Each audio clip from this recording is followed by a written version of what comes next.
What if I told you there's a 2,000-year-old trick that can make you literally immune to stress, anxiety, and other people's negativity? Sounds impossible, right? Well, stick around, because by the end of this video, I'm going to show you exactly how a slave and a Roman emperor used the same secret to master their minds, and how you can use it starting today. But here's the thing. There are 3 specific practices they used, and the third one, most people get it completely wrong. So make sure you watch till the end, because that's where I'll reveal the practice that changed my entire perspective on life. Let's dive in. Remember, stay till the end for practice number 3. This philosophy I'm talking about, it's called Stoicism. And before you click away thinking this is some boring history lesson, trust me, this is going to blow your mind.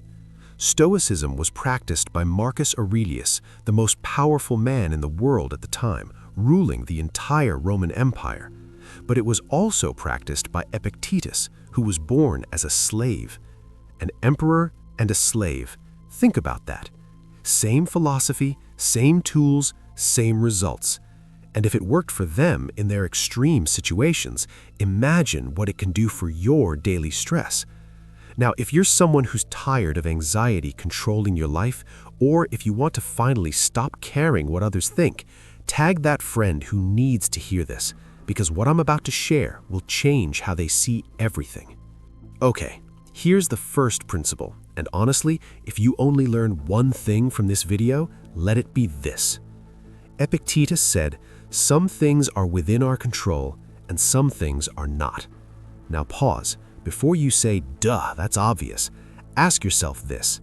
How much time did you spend this week worrying about things you can't control? Someone's opinion of you, traffic, your boss's mood, the weather? Here's what the Stoics discovered.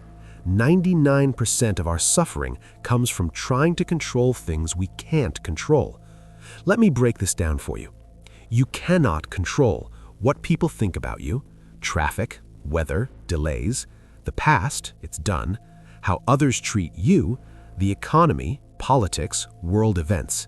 But you can control your thoughts and reactions, your effort and work ethic, how you treat others, your character and values, what you focus on. Here's a real example. Someone criticizes your work. Most people spiral. They hate me, I'm terrible, I'll never succeed. But a Stoic, they think, I can't control their opinion, but I can control whether I learn something useful from this or let it destroy me. See the difference? And here's the crazy part. The second principle I'm about to share takes this even further. It's called Amor Fati, and it's honestly the most powerful mindset shift you'll ever experience. Keep watching. Remember, principle 3 is the game changer. All right, principle number 2, Amor Fati. It's Latin for love your fate. Now, most people accept bad things when they happen, but the Stoics, they went further. They learned to love everything that happened to them. Marcus Aurelius wrote, "A blazing fire makes flame and brightness out of everything that is thrown into it." Translation, every obstacle, every setback, every failure, it's all fuel. Let me give you some real scenarios. You lost your job. Most people panic. A Stoic says, "This is my chance to find something better, to pivot, to discover what I'm really meant to do." Relationship ended? This is teaching me what I really need, helping me grow, preparing me for the right person. Failed at something? This is showing me exactly what not to do next time. This isn't toxic positivity, this is practical wisdom. Because here's the truth, bad things will happen. You can't stop that. But you can choose whether those things break you or build you. And if you're still watching, comment Amor Fati below so I know you're really getting this. Share this with someone who's going through a tough time right now. They need to hear this. Now, let's get to principle number 3. This is the one that completely changed my life. Principle number 3, Memento Mori. Remember, you will die. Now, before you think this is dark or depressing, hear me out, because this is actually the most freeing thing you'll ever embrace. The Stoics kept skulls on their desks. They reminded themselves every single day, "I will die. My time here is limited." Seneca said, "It is not that we have a short time to live, but that we waste a lot of it." Think about that argument you had last week, that embarrassing moment that's haunting you, that grudge you're holding. When you remember you're going to die, and so is everyone you know, suddenly those things don't matter anymore. Memento Mori gives you permission to let go of grudges instantly, the courage to take risks and chase your dreams, freedom from caring what people think, appreciation for ordinary moments, urgency to stop procrastinating. Here's what I want you to do right now. Think of one thing you've been putting off, one dream, one conversation, one risk, and ask yourself, if I had 1 year left, would I still be waiting? That's the power of remembering death.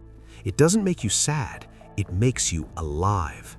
And if this hit you, if you felt something just now, do me a favor. Share this video with someone you love, because we never know how much time we have, and they need to hear this message. Tag your friends who need this wake-up call. Let's spread this wisdom. Okay, so you understand the philosophy. But how do you actually use this in real life? Here are 3 practices you can start today. Practice number 1, the morning prep. Every morning, tell yourself, today will be challenging. People will frustrate me, things will go wrong, but I will stay calm. I control my reactions. This isn't pessimism, it's preparation. You're training your mind. Practice number 2, the evening review. Before bed, ask yourself 3 questions. What did I do well today? What could I improve? Did I waste energy on things I can't control? Marcus Aurelius did this every night. If it's good enough for a Roman emperor, it's good enough for us. Practice number 3, the weekly reality check. Once a week, imagine losing something you value. Your job, your health, a loved one. This isn't negative thinking, it's appreciation training. When you imagine loss, you stop taking things for granted. Now here's my challenge to you. Pick one of these practices and try it for just 7 days. Comment below which one you're going to start with. I read every comment and I want to know.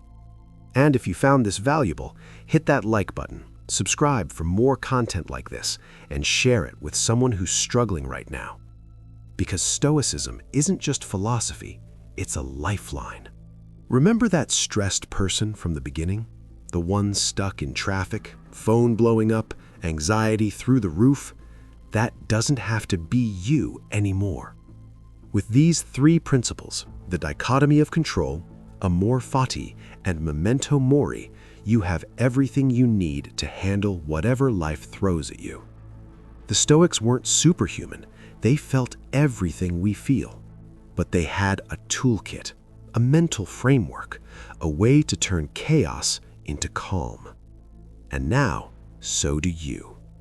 So here's what I want you to do right now. 1, hit subscribe so you don't miss more transformative content like this. 2, share this video with 3 people who need to hear this message. Your friend who's stressed, your family member who's struggling, that coworker who's anxious all the time. And 3, comment, "I'm starting today," so we can build a community of people committed to growth. Because here's the truth. Philosophy isn't about reading, it's about practice. And as Marcus Aurelius said, you have power over your mind, not outside events. Realize this, and you will find strength. The obstacle is the way.